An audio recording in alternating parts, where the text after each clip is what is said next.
اخواتي حبايب قلبي عاملين ايه؟ وحشتوني جدا وفيديو جديد. طبعا مقلب النهارده ناس كتير قوي كنت انا منزل على الانستجرام وقايل ان انا عامل مقلب ان انا هروح الجيش في منار. طبعا انا اول حاجه انا خلصت دراسه بقالي 3 سنين. ما رحتش الجيش ليه؟ انا لسه ما قدمتش في الجيش. الناس اللي سالتني خلصت جيش ولا لا، انا لسه ما قدمتش في الجيش. ما علينا، النهارده جاي اعمل مقلب في منار ان انا خلاص رايح الجيش وهسيبها، فهشوف رد فعلها ايه. بس قبل ما نبدا الفيديو عايزك تدوس لايك وسبسكرايب. عملت ده؟ بص يا اخواتي هرن عليها دلوقتي ونشوف رد فعلها ايه. خليكم معايا ويلا بينا يا اخواتي نرن عليها. انا اسف ان انا طلعت بره لان جوه مفيش شبكه نهائي، فانا طلعت بره وحطيت الرنج بره وزي ما انتم شايفين كده عشان تسمعوا انا بقول ايه وعشان اعرف ارن عليها. حلو الكلام.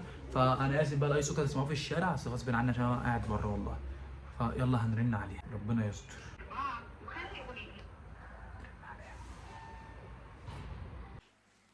اهلا بيكم. دلوقتي مع منصة 1 اكس بت هتقدر تتفرج على كل المباريات حوالين العالم والجيمنج لايف ستريم مجانا خلال التطبيق. كل اللي عليك هتدخل على البطولات المباشرة او لايف تورنمنتس وتختار اي مسابقة تتفرج عليها من خلال علامة التشغيل دي. هنا مثلا اللي شغال هو ماتش الزمالك وشباب بلوزداد الجزائري في دوري ابطال افريقيا بدون اي مشاكل. كمان تقدر تتفرج على جيمنج لايف لكل الالعاب زي سي اس جو. وما تنساش وانت بتعمل اول ايداع هتاخد بونص يوصل ل 5200 جنيه. مستني ايه؟ حمل التطبيق. الو. ايه يا بنت؟ سامعاني؟ ايه؟ ايوه سامعاك. انت نايمه ولا ايه؟ بنام. ايه؟ بنام. لا قومي فوقي كده عشان عاوزك في حوار. في انت عارفه انا كنت المفروض اسافر ومش هسافر والكلام ده كله، صح؟ فانا لما رحت عملت الورق وكده ما ينفعش طبعا الجيش وانت عارفه والكلام ده، وجالي ان انا لازم اروح الجيش. عايز عشان اعمل ورق السفر واذن السفر والكلام ده، وجالي ان انا لازم اروح الجيش في خلال الايام دي عشان انا كده محسوب ان انا هربان. نعم. زي ما بقول لك كده. هو ايه ده؟ فانا في خلال الشهر ده لازم اخلص ورق الجيش واروح. وده حصل من يوم وليلة؟ ما انت عارفه انا بجري في الورق اليومين دول، فانا هعمل ايه؟ انا كنتش عايز اقول لك الصراحه. انا مش فاهماك بجد. انا هروح بقى عادي، اقعد سنه ولا سنه ونص مش عارف. هو تقعد سنة ولا سنة ونص؟ ده حصل امتى ده يا حامد؟ النهارده الصبح. ايه؟ النهارده الصبح. هو انت يا ابني مش كنت بتعمل ورق الجيش ان انت تخلصه؟ ما انا ما جالي ان انا هربان بقى ولازم أنا اروح الجيش، لازم أنا اقضيه، فاهمه؟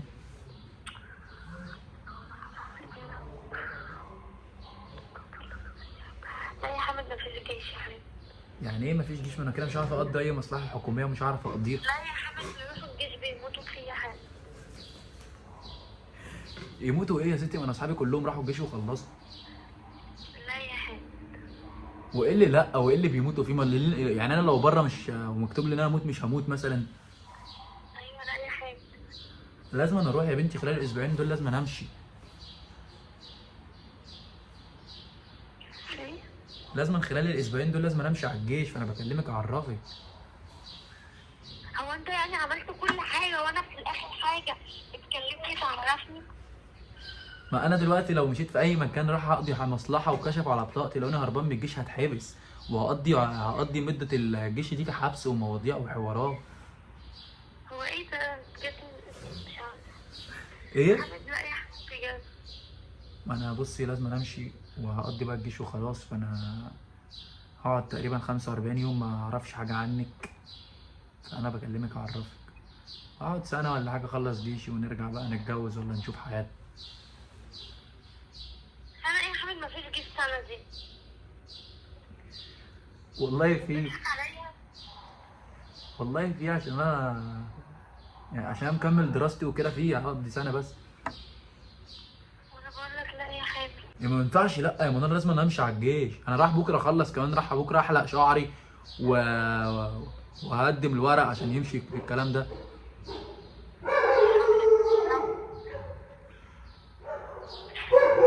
هو ايه ده يا حامد يعني؟ انا عامل ميوت، الكلام عامله الصح.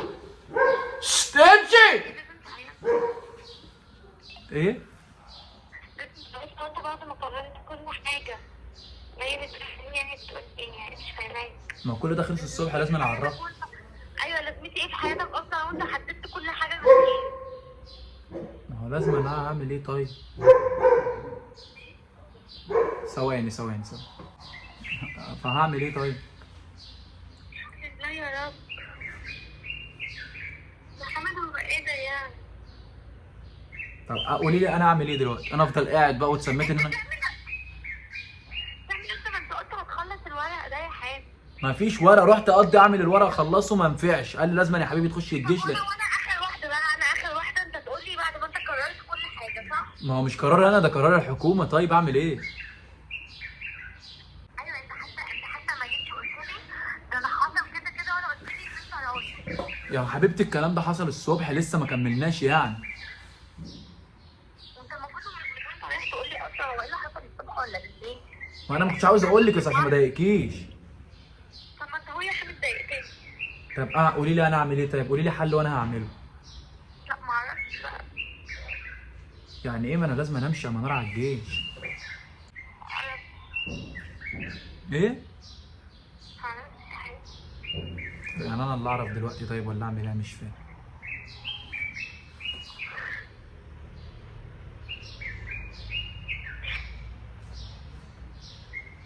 اعمل ايه طيب؟ قولي لي. يعني انت هتعمل ايه؟ هقضي 45 يوم بعد كده سنه ومواضيع كده. ما تحورش عليا اصلا ليه سنة؟ والله في. لا بيقعدوا سنتين وثلاثة. ما هو 3 ده للي مش متعلم، وسنتين للي ما اعرفش خد ده ايه، وسنه واحده للي كمل دراسته وما اعرفش حوارات كده. ايه؟ ما تعيطيش بقى.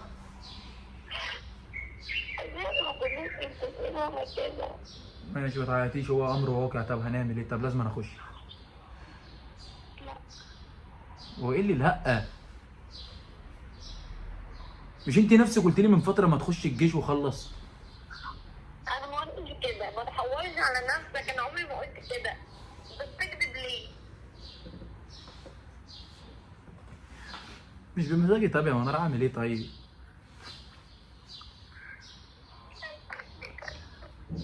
ينفع اخش الجيش معاك؟ هو ايه ده؟ هتخش الجيش معايا ازاي؟ معاك قد ما انا كلام في الجيش. يا بنتي مفيش الكلام ده. ده لو في بنات في الجيش كانت الدنيا كلها دخلت الجيش وما كانتش عايزه تخلص، بس مفيش الكلام ده في الجيش. احنا ما نعيش عيشة كل لما نموت احنا الاتنين. ايه؟ ما نعيش عيشة كل لما نموت احنا الاتنين. وانا راح اموت. ايوه ما هما جوه بياكلوك باين معيش بس. انت واخده فكره غلط خالص عن الجيش يا منار. عيش ايه اللي بياكلوني بس؟ ايوه زي لا مفيش الكلام ده. عادي بخش اكل وبتجيبوا لي زيارات والدنيا جميله. زيارات يعني زي الناس المحبوسة. ما هو ده هقضي الجيش غصب عني. طب خلاص يا ست انا هخش سنتين وهخلص سنتين ونيجي نتجوز. شوف انت قلت سنتين، انت الاول كنت بتقول سنة، مش انت عشان انت كداب. ما طول ما المكالمه بتطول المده بتطول. يعني ايه يعني؟ ايه ده؟ ربي بقى يا رب. خلاص انا انت صعبت عليا. هقول لك الصراحه خلاص يا حبيبي بقى. انا لازم اخش الجيش.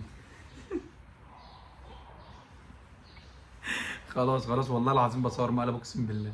مفيش جيوش، انا مش عايز اخش الجيش ما انت عارف. بس الجيش للرجاله واللي ما دخلش ارجل منه عادي. يعني انت راجل ومش فاهمة كده. ما انا بقول لك الجيش للرجاله واللي ما دخلش ارجل منه. يا ست انا بهزر والله بصور مقلب اقسم بالله مفيش جيش. والله بصور اقسم بالله مفيش جيش اصلا. انا ما قدمتش ورقه ولا قدمت حاجه، بس لو حد من الجيش شاف الفيديو ده هياخدوني كده. خلاص ما تنزلش يا عم الفيديو بقى يا لهوي. لا ما الناس مستنيه المقلب ده. قولي كلمه للناس عشان اقفل الفيديو. يا جماعة والله العظيم انا خلاص بقى كفاية. خلاص هخلص الفيديو وهرن عليك. يلا. يعني شفت غباء اكتر من كده؟ بتقول لك ايه؟ بتقول لك طب والنبي اخش معاك الجيش يا جدعان. هي انا الصراحه رافض حوار الجيش، مش موضوع حاجه والله، انا خلصت دراسه وزي الفل وكل حاجه تمام، بس انا رافض، وهي برده نفس النظام اللي قالت لي خلاص انت مش هتقدم فما تقدمش، فهو الموضوع ده. المهم اخواتي، يا رب يكون الملعب عجبكم، وانتظروا مقالب فيها كتير، ما تنساش تشترك بالقناه وتفعل الجرس وتخش على اول كومنت. باي.